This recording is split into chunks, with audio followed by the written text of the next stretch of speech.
Hello दोस्तों, स्वागत है आपका अपने इस यूट्यूब चैनल पे। और आज के अपने इस वीडियो में हम शिक्षण अधिगम का सिद्धांत, जो कि पेपर 2 है आपका डीएलएड फर्स्ट सेमेस्टर का, उसका जो चैप्टर 1 है उसको शुरू करने जा रहे हैं। अपने इस पिछले वीडियो में हमने बाल विकास का चैप्टर 1 पूरा कंप्लीट कर दिया है।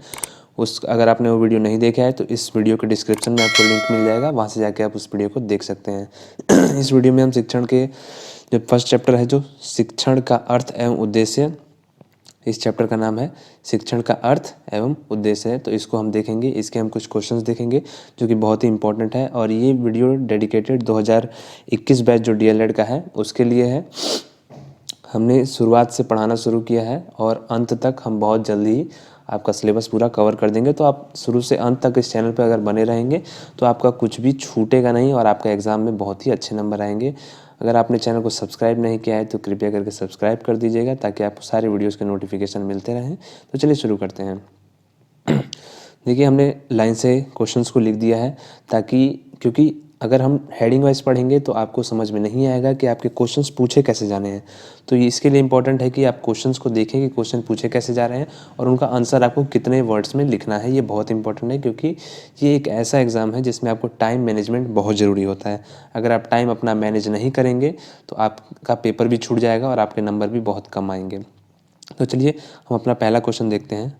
हमारा पहला क्वेश्चन है कि शिक्षण से आप क्या समझते हैं, इसके संप्रत्य को परिभाषा देकर समझाइए। संप्रत्य यानी कि अवधारणा। जैसे कि हम किसी चीज़ को लेके हमारे मन में जो हमारी अवधारणा बनी होती है, चाहे वो कोई व्यक्ति हो, चाहे कोई वस्तु हो। जैसे अगर हमारे मुंह से वर्ड निकलता है जेसीबी, तो जेसीबी से हमारे मन में एक इमेज आती है एक मशीन की जो मिट्टी की खुदाई करती है। तो उसे ही हम संप्रत्य कहते हैं, यानी अवधारणा। किसी चीज़ की या किसी वस्तु या व्यक्ति को लेकर हमारे मन में जो इमेज बनी हुई है, जो अवधारणा बनी हुई है, उसे हम संप्रत्य कहते हैं। तो क्वेश्चन यही पूछ रहा है कि शिक्षण से आप क्या समझते हैं, इसके संप्रत्य को परिभाषा देकर समझाइए। तो आइए इसका आंसर हम देख लेते हैं। शिक्षण का अर्थ क्या होता है। शिक्षण एक सामाजिक प्रक्रिया है। देखिए, जैसे कि हम जानते हैं कि शिक्षण केवल हम विद्यालय से ही नहीं सीखते हैं, शिक्षण हम समाज में भी सीखते हैं। तो शिक्षण एक सामाजिक प्रक्रिया है। इस पर प्रत्येक शासन, देश की शासन प्रणाली, सामाजिक दर्शन, सामाजिक परिस्थितियाँ तथा मूल्य आदि का प्रभाव पड़ता है।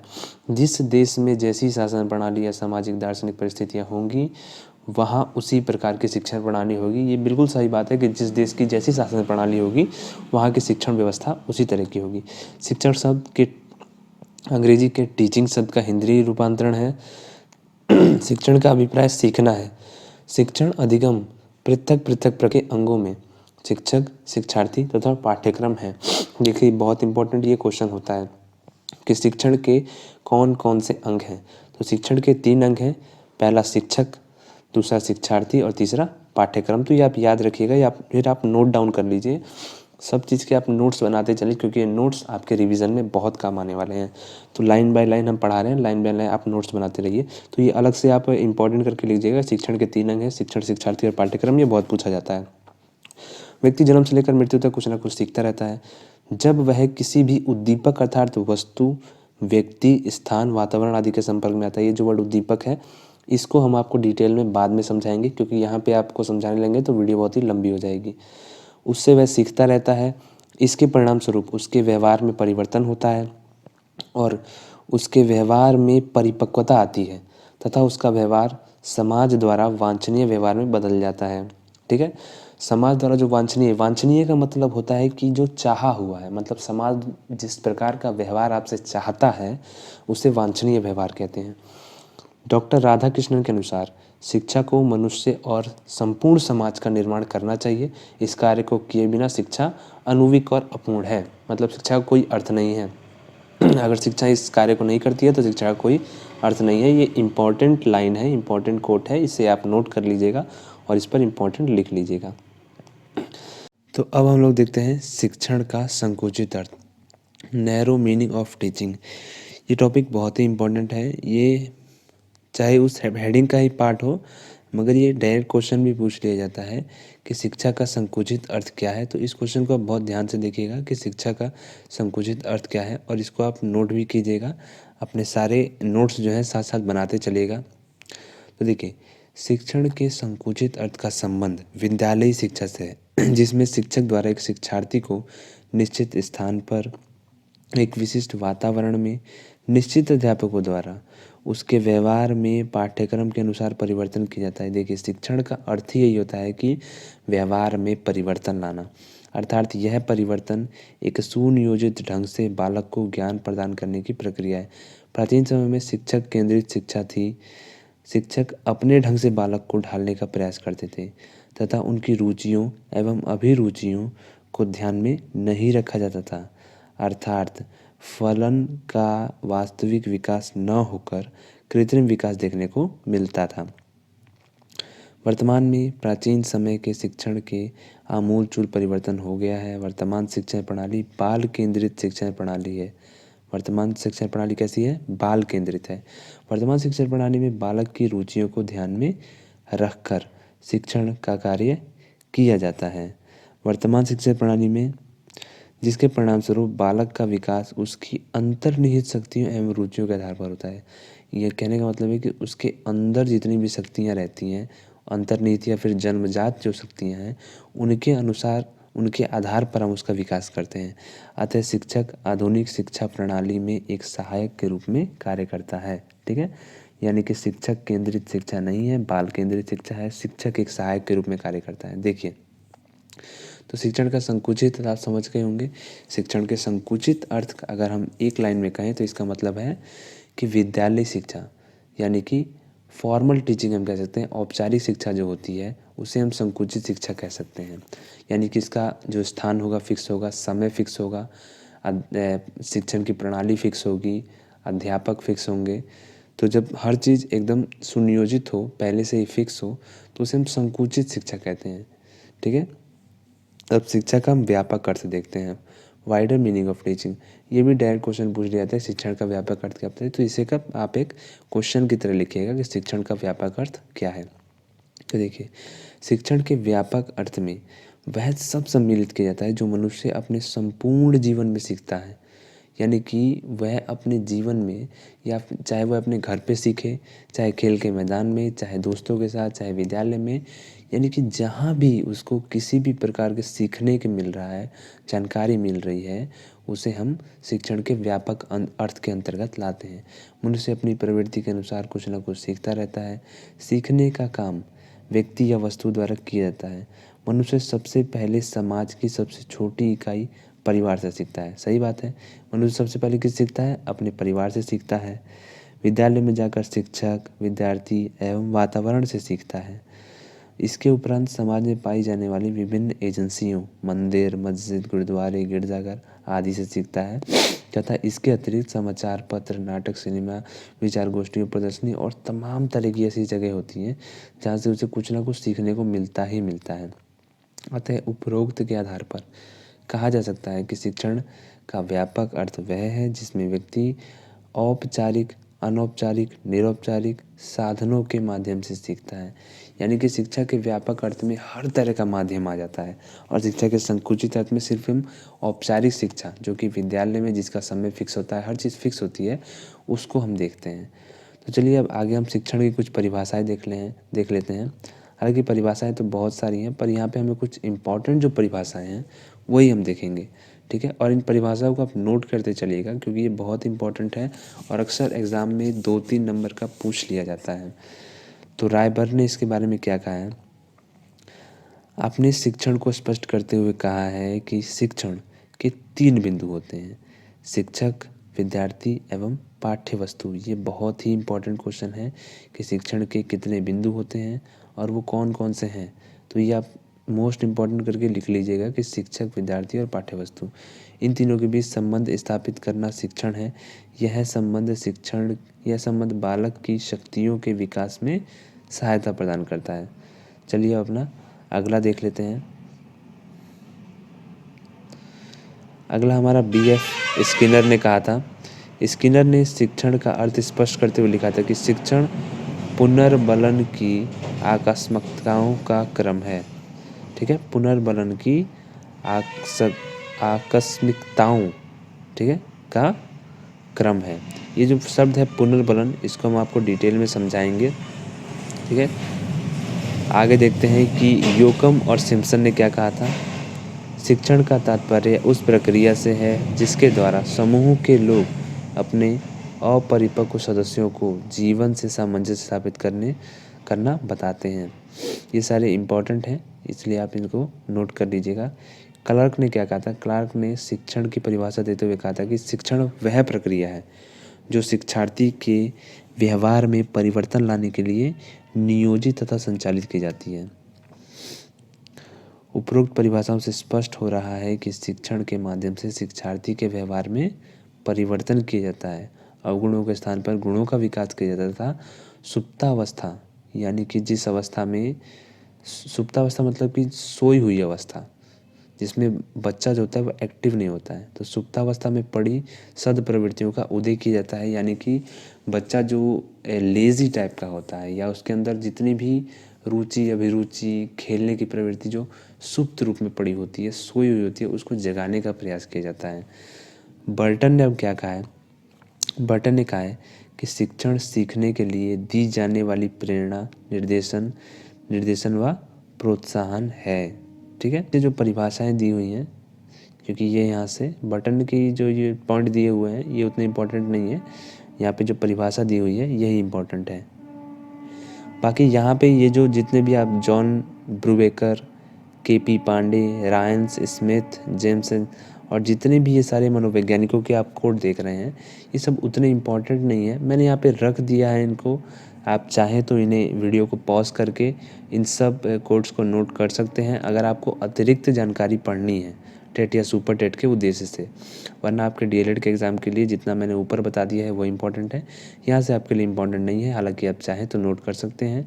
अगर आप अतिरिक्त पढ़ना चाहें, अगर आपको कोई वो है कि हमारा कुछ ना छूटे, तो आप इन्हें भी नोट कर लीजिए वीडियो को पॉज करके, और आप इन्हें भी पढ़ सकते हैं। चलिए हम अपना अगला क्वेश्चन देख लेते हैं। एक क्वेश्चन हम देख चुके हैं, अपना दूसरा क्वेश्चन देखते हैं। दूसरा है कि शिक्षण का क्या तात्पर्य है, यानी शिक्षण का क्या मतलब है, अच्छे शिक्षण के लक्षण बताइए।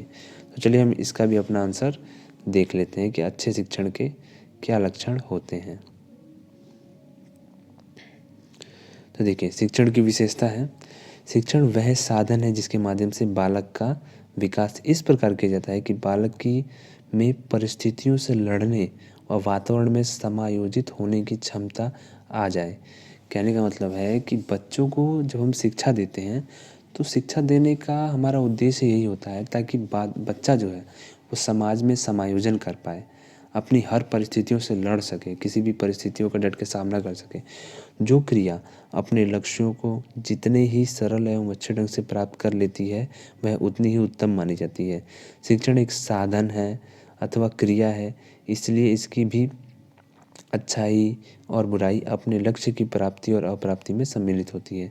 अतः अब यह प्रश्न सामने आता है कि वह कौन सी विशेषता है जिनके आधार पर शिक्षण को उत्तम कहा जा सकता है। इसका विवरण निम्नवत नीचे दिया हुआ है, देखिए। पहला है शिक्षण सुनियोजित होना चाहिए। देखिए, सब शिक्षण की विशेषताएं हैं, ठीक है। तो शिक्षण की पहली विशेषता ये है कि शिक्षण क्या हो जाना चाहिए, सुनियोजित होना चाहिए, मतलब प्लान्ड होना चाहिए एकदम, और केयरफुली प्लान्ड होना चाहिए। मतलब आप बहुत ही ध्यान से इसको प्लान करें। किसी भी व्यवस्था का अच्छा या बुरा होना उसकी योजना यानी प्लानिंग पर निर्भर करता है। कितने अच्छे से आपने प्लान बनाया है, उसी आधार पर आपकी शिक्षा की जो योजना है वो सफल या असफल होने का हो सकती है। यदि कार्य की योजना उत्तम है तो कार्य भी उत्तम होगा। ठीक इसी प्रकार शिक्षण की सफलता एवं असफलता उसकी योजना पर निर्भर करती है।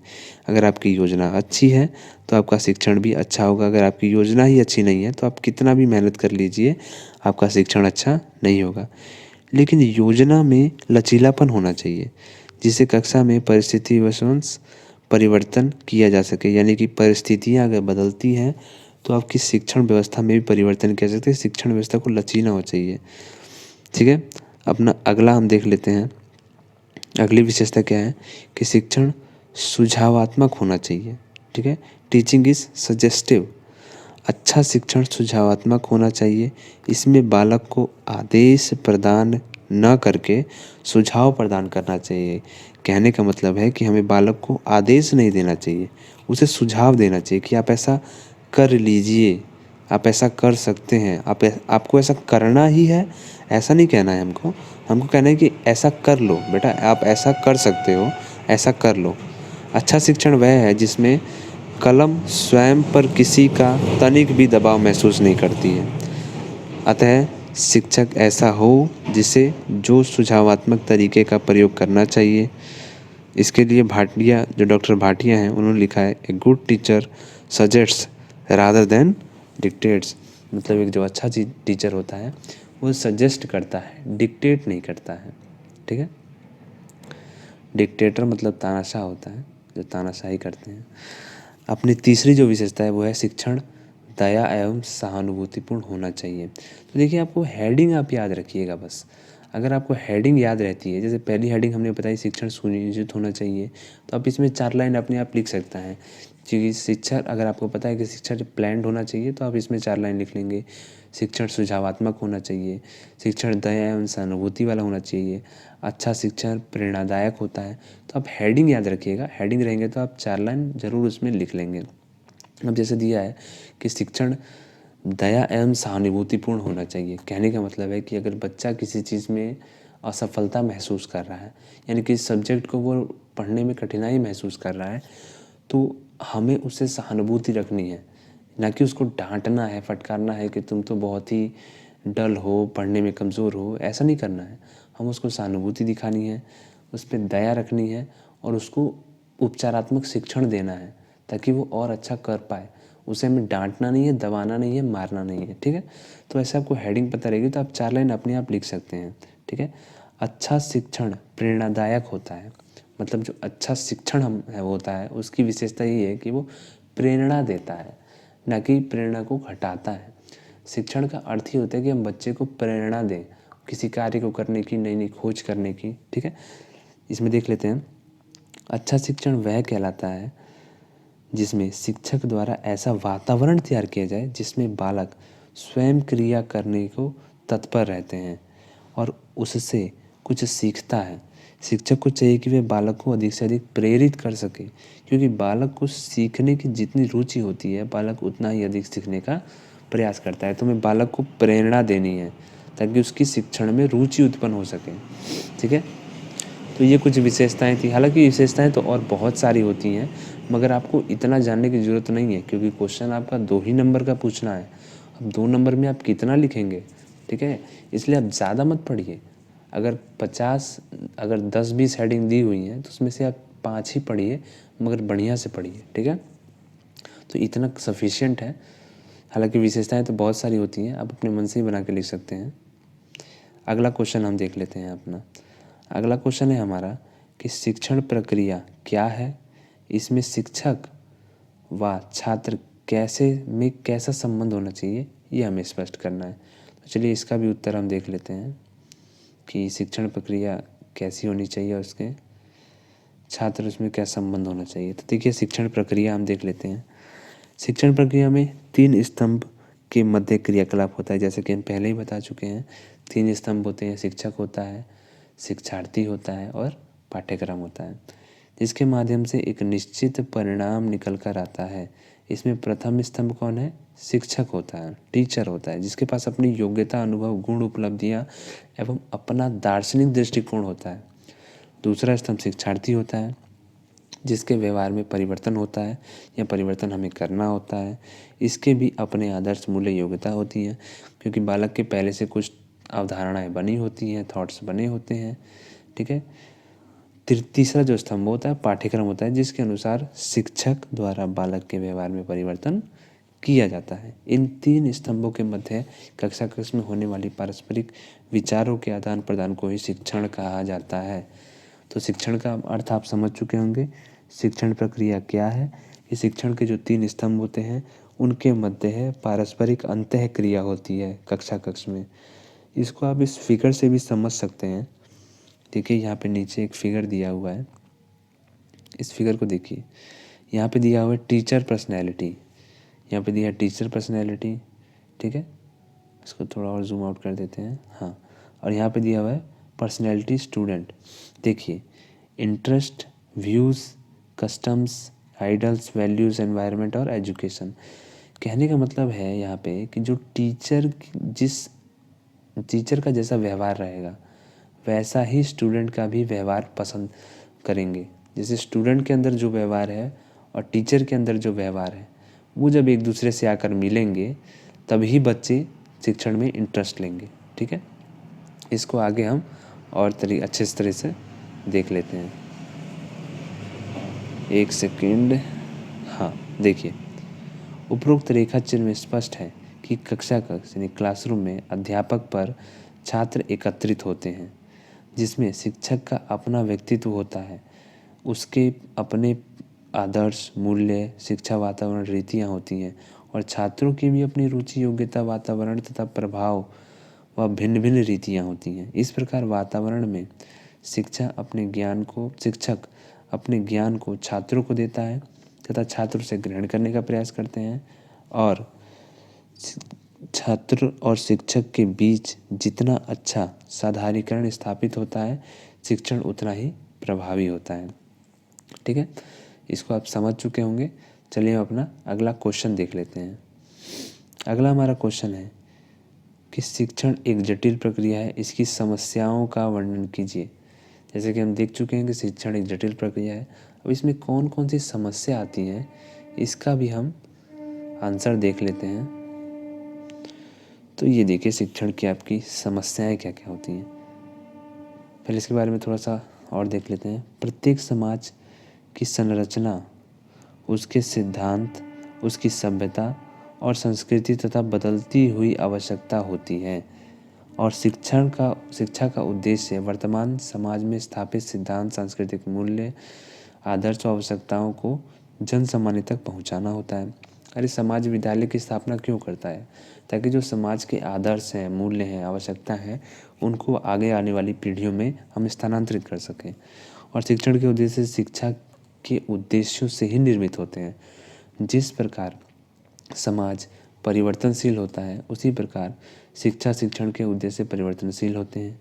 शिक्षण करते समय अध्यापक के समक्ष काफ़ी तरह की समस्याएं आती हैं कि कभी भिन्नता की, कभी नवीन शिक्षण विधियों से संबंधित समस्या आती है, लेकिन कुशल अध्यापक वही है जो इन समस्याओं का निराकरण करते हुए उत्तम शिक्षण करता है। एक अध्यापक के समक्ष निम्नलिखित समस्याएं आती हैं। देखिए क्या क्या उसके समस्याएं आती हैं। पहला है व्यक्तिगत एवं सामूहिक शिक्षण विधि की समस्या। जब हम शिक्षण करते हैं तो उसकी कई सारी विधियां होती हैं। एक व्यक्तिगत विधि भी होती है और एक सामूहिक शिक्षण विधि भी होती है। व्यक्तिगत शिक्षण विधि में हम पर्सनली किसी एक बच्चे को, अगर वो किसी एक सब्जेक्ट में कमज़ोर होता है तो हम उसे पर्सनली उसे पढ़ाकर उसको उस सब्जेक्ट में अच्छा करने की प्रयास करते हैं। या फिर सामूहिक शिक्षण विधि, जिसमें जिस विद्यालय में टीचर की कमी होती है वहाँ पे सामूहिक शिक्षण विधि का प्रयोग किया जाता है ताकि कम समय में अधिक से अधिक बच्चों को पढ़ाया जा सके। दूसरा होता है शिक्षण और जीवन के संबंध की समस्या। तीसरा है सहसंबंध की समस्या। चौथा है हमारा शिक्षण के माध्यम की समस्या। पांचवा शैक्षणिक एवं औद्योगिक निर्देशन एवं परामर्श की समस्या। कक्षा का इसमें अनुशासन की समस्या, सह शिक्षा की समस्या, व्यक्तिगत भिन्नता की समस्या, छात्र एवं छात्राओं की भिन्न भिन्न रुचियों की समस्या, अपव्यय एवं अवरोधन की समस्या, छात्र एवं अध्यापक के बीच संबंध स्थापित करने की समस्या और नवीन शिक्षण विधियों के प्रयोग की समस्या। तो काफ़ी तरह की समस्याएं आती हैं। ठीक है, तो अगर समस्याओं के बारे में पूछेगा तो आप इन हेडिंगों में से ऊपर की थोड़ी सी बात लिख के आप इसमें से, जैसे 12 पॉइंट है तो इसमें से आप 5 या 6 भी लिख देंगे तो आपका सफिशिएंट है, पर्याप्त है। हालांकि आप आज इसमें से 10-12 लिखते हैं तो बहुत ही अच्छा है। तो आज का अपना वीडियो में हमने 4 क्वेश्चन देखे। ये 4 क्वेश्चन भले हमने 4 ही देखे हों मगर इससे आपके 10-12 क्वेश्चन हो जाते हैं। ठीक है, तो आई होप आपका आज का वीडियो पसंद आया होगा। वीडियो पसंद आया तो वीडियो को लाइक कीजिएगा और चैनल को सब्सक्राइब करना मत भूलिए, क्योंकि आगे और भी बहुत सी इंटरेस्टिंग वीडियो आने वाली है। आगे हम मैथ भी चालू करने वाले हैं तो उसको भी आप ज़रूर देखिएगा। और अपने दोस्तों के साथ, आपके अगर कॉलेज का जो ग्रुप बना होगा तो उस ग्रुप में इस वीडियो को ज़रूर शेयर कीजिएगा ताकि सबको लाभ मिल सके और हमारी जो मेहनत है वो भी सफल हो सके। तो प्लीज़ आप लोग अपने चैनल का जो ग्रुप है, अपने कॉलेज का जो ग्रुप है, उसमें ज़रूर इस वीडियो को शेयर कीजिएगा।